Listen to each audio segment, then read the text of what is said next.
Sabe, eu proponho-lhe que comecemos bebendo qualquer coisa. O que é que acha? Sim. Acho o quê? Olha, eu de antes bebia sempre vinho. Em todas as circunstâncias. Claro, conforme as minhas disponibilidades financeiras e os casos, vinho de uma ou de outra qualidade. Mas agora, desde que há Lenita, eu não bebo outra coisa. Lenita é realmente bom. É muito agradável. Sabe, eu quando tenho convidados em casa, começo sempre por servir Lenita. O ambiente fica logo outro, agradável, fica descontraído. Bom, isto é muito bonito, caro Alberto Pimenta, mas não esqueça que isso é uma emissão cultural. E estou curioso que vá nos contar hoje. Eu não lhes vou contar nada. É uma emissão cultural, você mesmo diz. Numa emissão cultural não se pode contar. Contar o quê? Eu vou fazer uma coisa realmente cultural, sabe o que é? Eu vou invocar algumas das musas desta arte de ser português. É uma arte como todas as outras, tem as suas musas, uma data delas. Naturalmente não as vou invocar a todas, vou invocar só algumas. Bem, depois, naturalmente, enquanto as invoco, vou mostrar qualquer coisa. Vou mostrar a invocação e vou-me mostrar a mim mesmo. Isso dá uma certa satisfação ao público. Permite-lhe fazer aquela pergunta de que ele tanto gosta. O público português, você sabe qual é? Não sabe? Já está a adivinhar. Quem é? Ou então, quem será? Você conhece esta pergunta? Parece que é uma pergunta familiar, daquelas perguntas que se fazem nas reuniões de família, quando há assim umas cunhadas desconhecidas ou uns primos que já não se veem há muito tempo. Quem é? Quem é aquele? Portugal é uma grande família. A pergunta quem é? Será o primo da província? Será o tio rico? Será o avô Xexé? Mas olhe que esta pergunta vai muito mais longe. Esta pergunta quem é? Quer saber normalmente de onde vem? De que família? Quais as origens? Que pensa? Que faz? Porquê é que está aqui? Porquê é que entra às horas que entra? Porquê é que veste como veste? Porquê é que sai quando sai?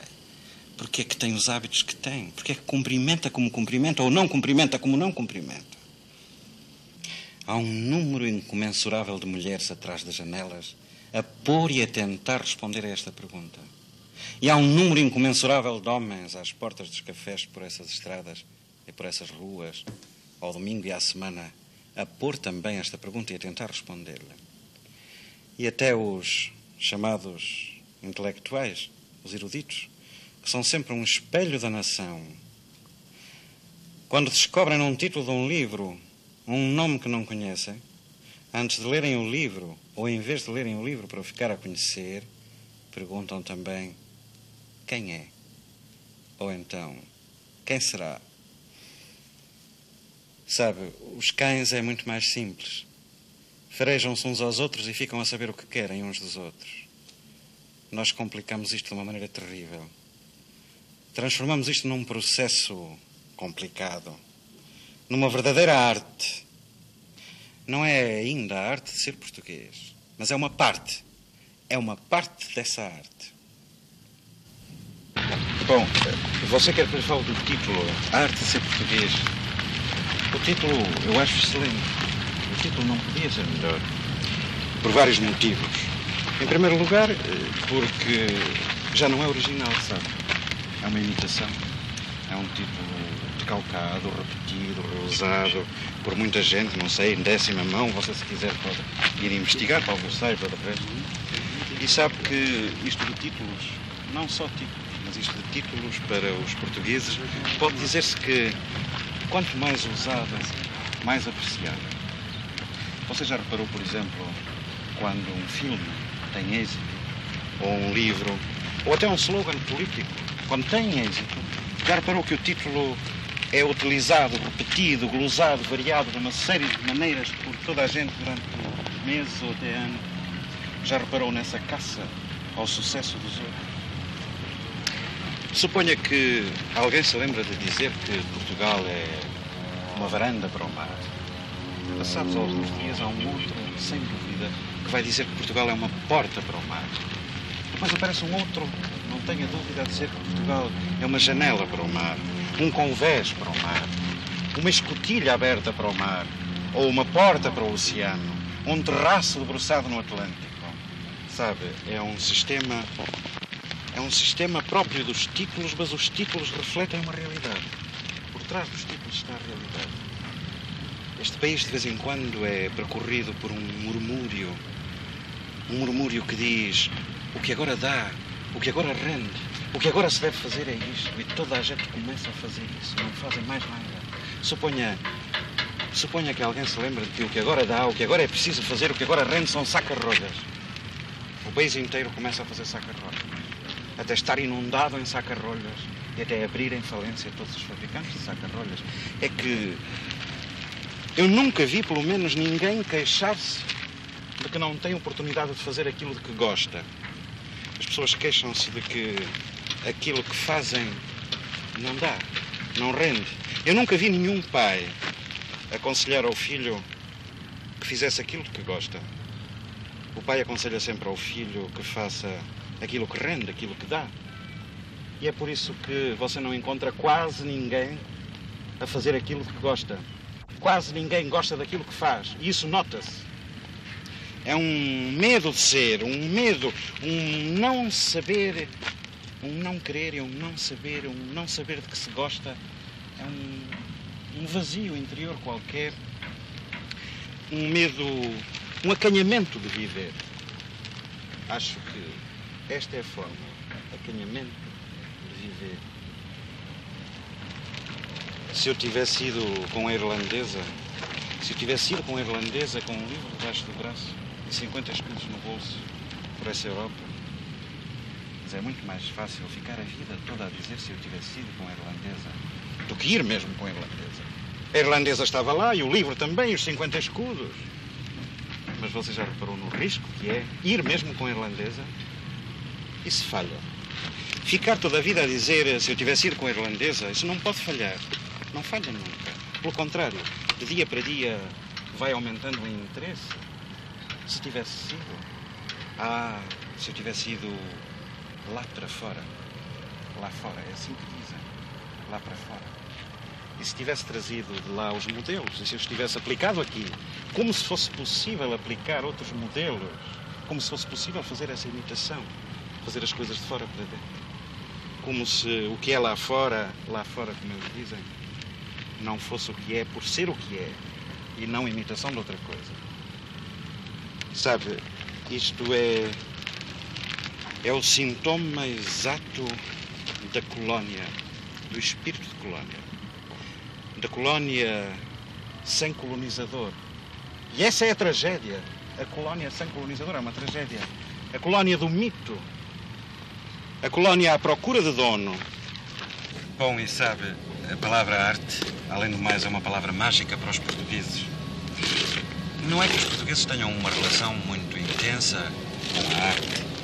Veja até nas pequenas coisas, no cotidiano, nesses monturos, nesses entulhos, nesses vazadouros, nessa falta de arruamentos em volta dos edifícios novos que parecem só uma fachada. Não é que tenham uma relação muito íntima. Talvez por isso mesmo é que a palavra é uma palavra mágica. E é uma coisa já antiga, de resto, muito antiga. Há um livro de aventuras antigo também, você deve conhecer. Chama-se Os Lusíadas. Conheço. Um livro um pouco fantástico. Esse livro diz, em certo ponto, que nunca houve, nem há nação alguma, nem bárbara, que preze tão pouco as artes como a nação portuguesa. E sabe, eu gosto muito desse autor, pelo menos é um homem muito vivido, que é uma coisa rara entre os portugueses.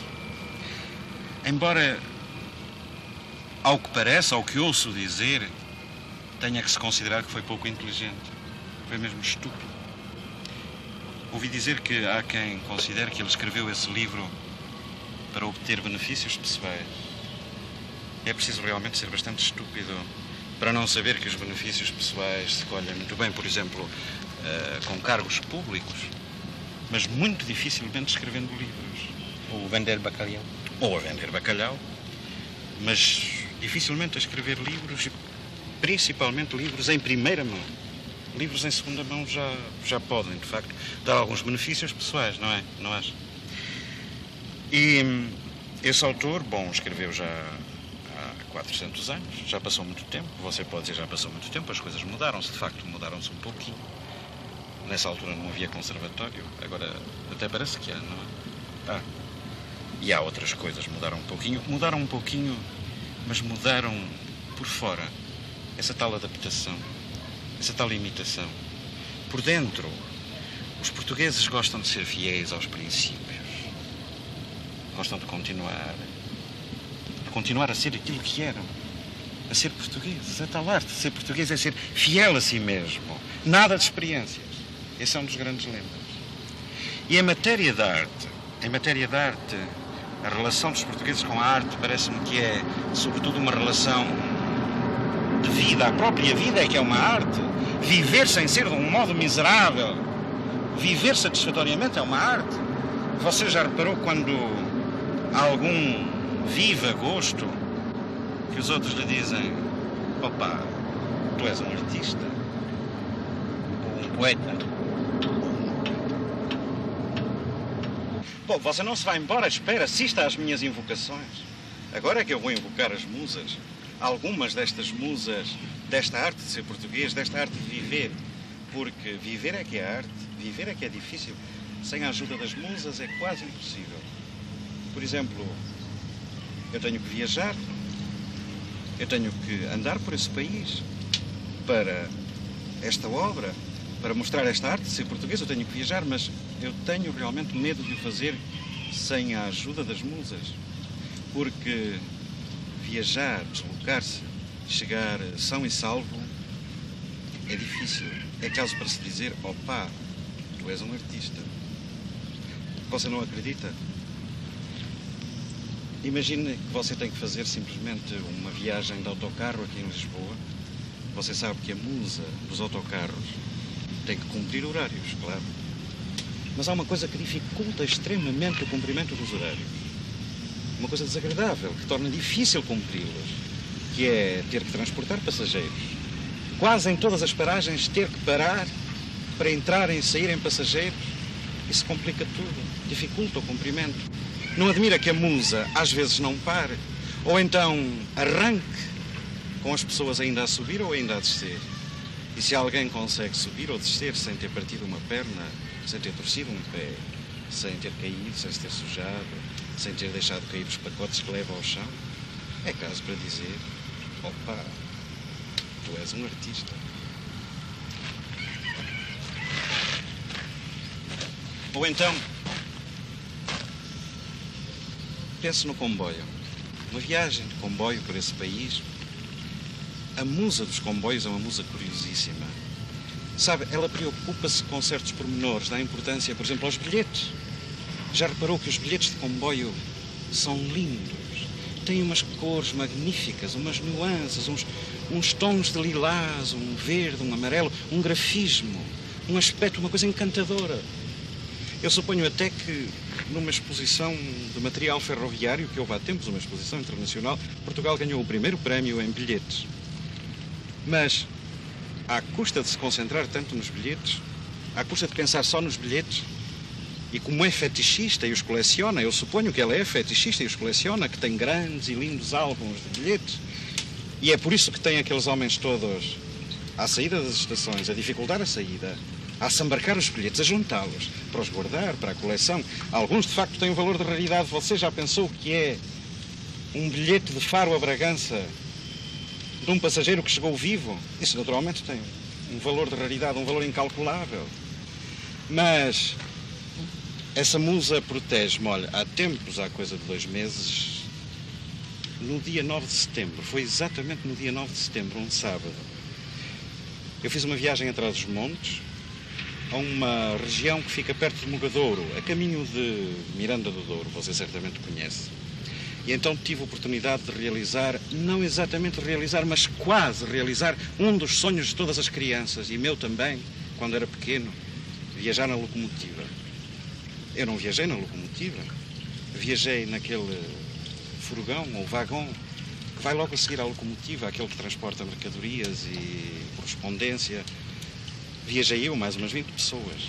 Foi delicioso, foi uma experiência inesquecível. A musa protege-me. Quando cheguei à estação, estavam à minha espera. Quando me viram sair, perguntaram-me: então, tu vens bem? Que é isso? Disse: venho ótimo. Oh, rapaz, tu és um artista, disseram. Está a ver, eu agora tenho que invocar esta musa. Sem a proteção da musa dos transportes, eu não me desloco a parte nenhuma.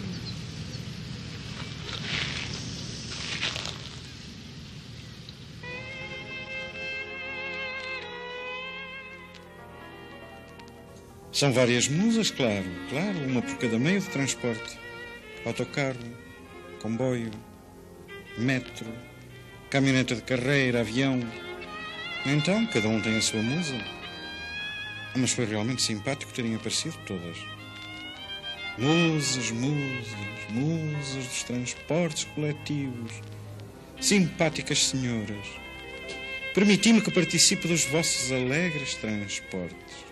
Há uma outra musa desta arte de ser português, que é muito importante e imprescindível. Eu não passo sem a invocar. É a musa das secretarias e dos despachos. Você sabe que até este programa começa por passar por uma secretaria.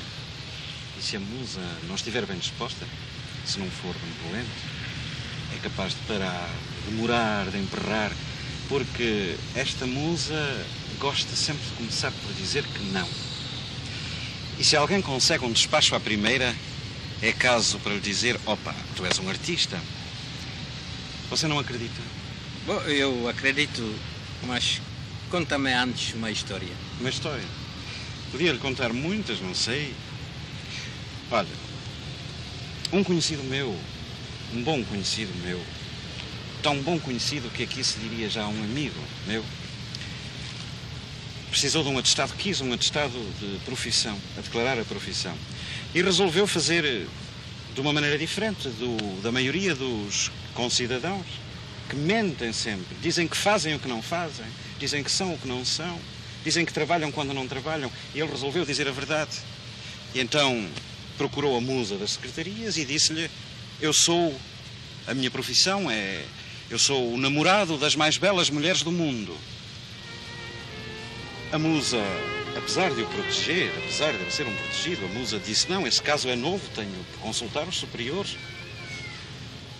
Ele perguntou: mas então não há maneira de resolver o caso? Sim, se você me apresentar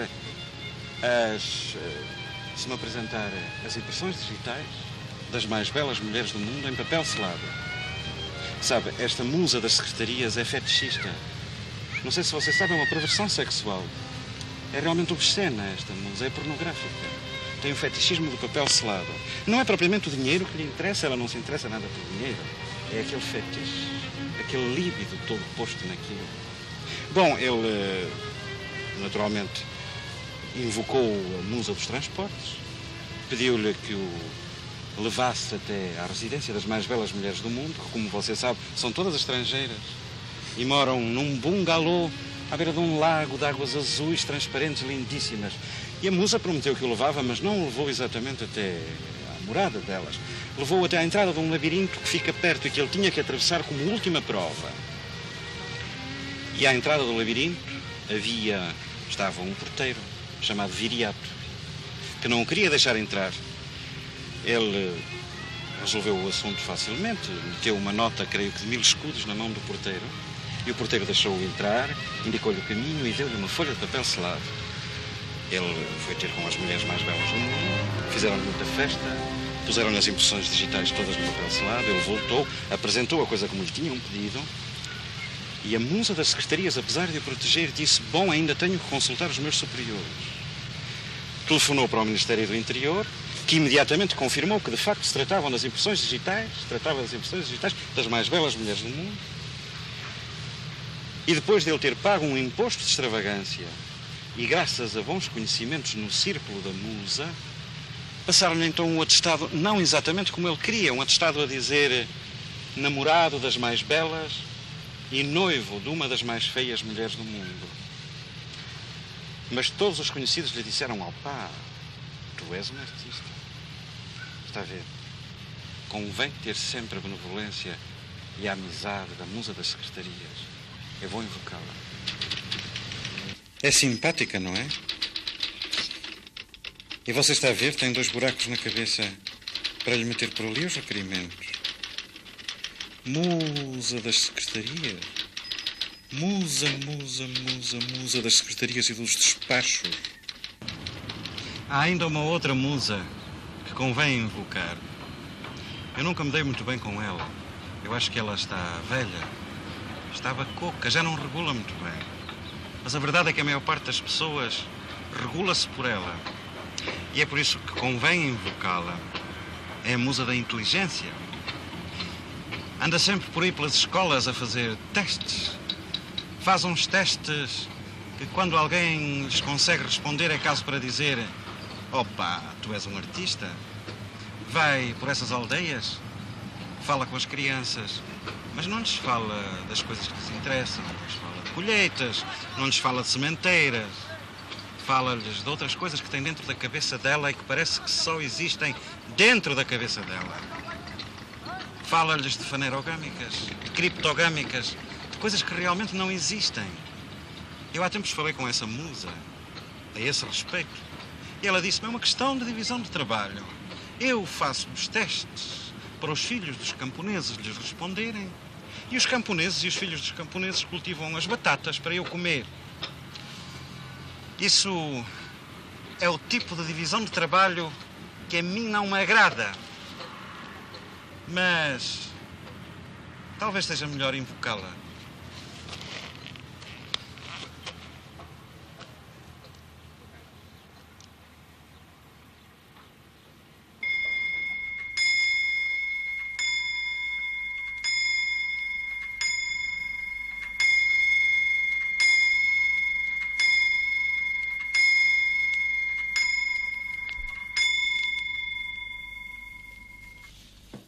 Caro Alberto Pimenta, você invocou todas as musas possíveis e esqueceu-se uma muito importante, a meu ver, a musa de televisão. Sem musa de televisão, televisão não existe.